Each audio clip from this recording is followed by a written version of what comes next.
banyak saksi-saksi juga yang terus bekerja memastikan C1 atau lembaran-lembaran perhitungannya itu bisa menjadi sebuah rujukan final.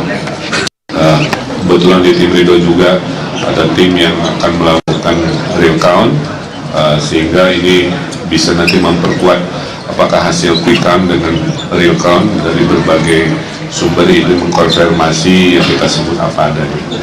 Andaikan ternyata harus 2 putaran, tentu kita terus bersemangat ya dan berkomitmen untuk menjalankan proses yang kedua ini dengan jujur, dengan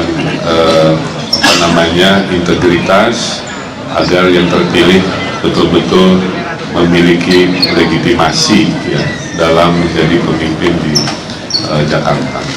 Kami juga sudah menerima masukan-masukan dan terus menerima masukan-masukan terkait apakah strategi masih ada yang kurang, apakah lain sebagainya, karena memang dinamika pilkada ini luar biasa, khususnya Jakarta yang menjadi pusat perhatian se-Indonesia sebegitu rupa, sehingga nanti tentu akan jadi sebuah kontemplasi dan strategi terkait apa yang akan kita lakukan. Nah, pada warga Jakarta tentunya tetaplah menunggu sampai keputusan resminya, kalau nggak salah 16 sampai 18 Desember. Setelah itu kalau memang harus putaran kedua, ya mari kita berkomunikasi lagi, aspirasi-aspirasinya tentu akan kita dengar dengan segala bentuk kampanye di tahap kedua yang tentunya harus lebih baik. Tapi secara umum menurut saya Pilkada Jakarta ini berbeda ya dibanding 5 tahun sebelumnya, jadi lebih rekonsiliatif kan. Yang dulu rival menjadi teman, teman jadi rival, nggak ada masalah. Kemudian kampanyenya relatif riang gembira, tidak ada hal-hal sara yang mengemuka dalam proses selama 2 bulan ini. Menurut saya mudah-mudahan jadi rujukan bahwa pilihan per 5 tahun bisa berbeda dengan sebelumnya sesuai dengan kebutuhan. Nah, kita fokus juga menghadapi masalah-masalah Jakarta ke depan yang tentunya tidak mudah ya, dengan segala tantangan-tantangannya.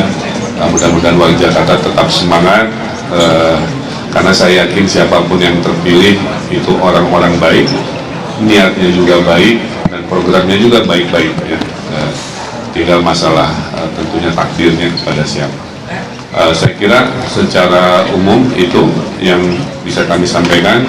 Terima kasih kepada para relawan di pihak Rido, para partai-partai pendukung dan struktur di bawahnya, pada tim ses, Pak Ariza Patria dan jajarannya, kepada aparat TNI Polri yang sudah kerja keras luar biasa. Saya kira damai kondusif di lapangan juga relatif aman terkendali, dan juga tadi kepada PPS dan KPUD, Bawaslu dan lain-lain yang menyelenggarakan dengan baik, juga kepada masyarakat yang tergabung di Ormas, tergabung dalam komunitas. Mari terus kita tunggu hasil akhirnya, dan juga saya haturkan terima kasih rekan-rekan media yang sudah menyertai, bisa melihat suka dukanya. Beginilah ya demokrasi kita, dan di mana-mana dalam kontestasi siap menang harus siap kalah.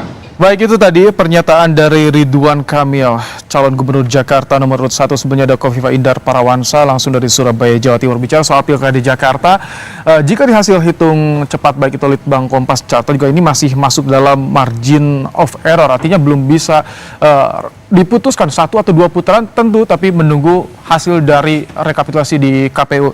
Tapi Bang Doli, jika melihat saat ini dinamika terjadi di hasil hitung cepat untuk pilkada Jakarta, sejauh mana kesiapan jika harus 2 putaran nantinya?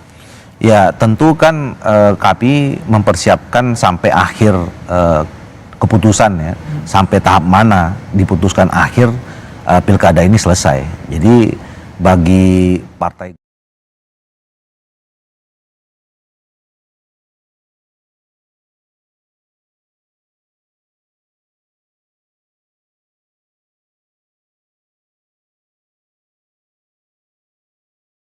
Soal 1-2 putaran ini masih maju. Diterima memang sudah pasti dua putaran dan kalau memang dua putaran dari yang diterima kalah atau posisi Perhitungan kita 2 putaran. sejauh ini Ya kalau di internal kita hampir sama, mendekati keakurasian dari hitung cepat. Jadi tidak ada yang tembus 50%.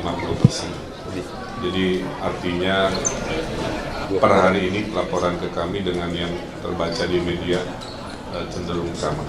posisi Kang Emil, izinkan kalau misalnya memang terjadi putaran kedua, apa strategi yang akan dilakukan? Kemudian kan menunggu sampai 18 Desember itu apa yang kira-kira Kang Emil dan Pak Susatyo? Ya tentunya kalau sambil menunggu yang paling baik yang kita lakukan adalah mengukur ulang semua langkah-langkah yang pernah dilakukan, melihat data-data, kita kuat di mana, lemah di mana. Kita cek juga partisipasi publik ya, yang di lapangan cenderung turun dibanding pilkada 5 tahun lalu. Itu juga mungkin harus dievaluasi, berkurang partisipasinya di mana, di wilayah mana. Jadi intinya sambil nunggu kita evaluasi. Tapi poin utamanya di momen hari ini adalah 2 putaran ini kelihatannya lebih menjadi faktual berdasarkan hitung cepat, hitungan internal kami, dan kita lihat kalau konsistensinya sama ya tentunya mental kami harus tetap optimis untuk melaju ke putaran kedua. Bang, evaluasi yang dilakukan apakah termasuk juga pengevaluasi Pak? Gantian. Pak, ini kan hasil depan yang keluar itu kan agak berbeda dengan slogan yang selama ini dikatakan oleh Ridho ya, 1 putaran. Ini sejauh ini emang kalau Kang Emil lihat apa sih kekurangan di lapangan selama kampanye itu kan sehingga kemungkinan ada 2 putaran itu? Ya evaluasinya terlalu banyak ya Mbak. Jadi dinamik politik itu bukan matematik ya. Ada banyak faktor yang tidak bisa saya sampaikan secara mudah dalam doorstop ini. Tapi poinnya hasil evaluasi, hasil hitung cepat ini justru baru mau akan dievaluasikan, baru akan dibahas, sehingga saya belum punya jawaban pasti dimensi-dimensinya seperti apa karena terlalu kompleks. Apalagi kalau saya perbandingkan dengan 2 pilkada yang pernah kami lalui itu memang parameternya ternyata jauh berbeda. Kang, ini Kang sendiri didukung dengan banyak partai politik. Kang Emil melihatnya apakah partai pengusung Kang Emil sudah bekerja dengan partai? Ya tadi ini pertanyaannya sama, bahwa dimensi yang akan dikontemplasi, dievaluasi itu banyak sekali, tentang koalisinya, tentang metode kampanyenya, tentang bagaimana merespon terhadap pola-pola komunikasi warga Jakarta gitu ya, dan lain sebagainya. Jadi mohon mungkin tidak bisa satu persatu spesifik ya, karena itu bahan yang akan kita rumuskan, rapatkan. Sekarang hanya fokus bahwa kami cenderung dan terbukti selama 2 kali pilkada mempercayai hasil hitung cepat. Itu aja poin utamanya. Kemudian kami akan menunggu apakah hitung cepat yang rata-rata memang mirip dengan pengumuman akhir dari KPUD-nya. Sambil menunggu kami melakukan menerima masukan dan evaluasi, dan tentunya mengaturkan tadi. Terima kasih dengan semangat optimisme di putaran kedua, insya Allah bisa jauh-jauh lebih baik. Terakhir, ada suara 10% di lembaga pilkada, masih ada di 02 gitu. Apakah ada upaya untuk komunikasi dengan 02? kalau komunikasi selalu dilakukan ya, karena satu suara pun penting. Memang yang luar biasa di luar prediksi ya, mungkin teman-teman media menyimak yang 02 juga itu contoh surveinya selalu di angka 5, 3, 4, realitanya tembus 10%. Ini kan luar biasa ya. Jadi hormat saya juga untuk kontestasi dari Pak Dharma dan Pak Kun yang fighter juga, luar biasa. Saya kira itu menjadi sebuah catatan, dan karena kalau nanti kami ke putaran kedua hanya 0103 ya, maka kami harapkan kepada warga yang melabuhkan suara di 02 bisa kita raih kita komunikasikan dengan cara sebaik-baiknya. Saya kira itu. Terima kasih. Selamat sore. Assalamualaikum warahmatullahi wabarakatuh.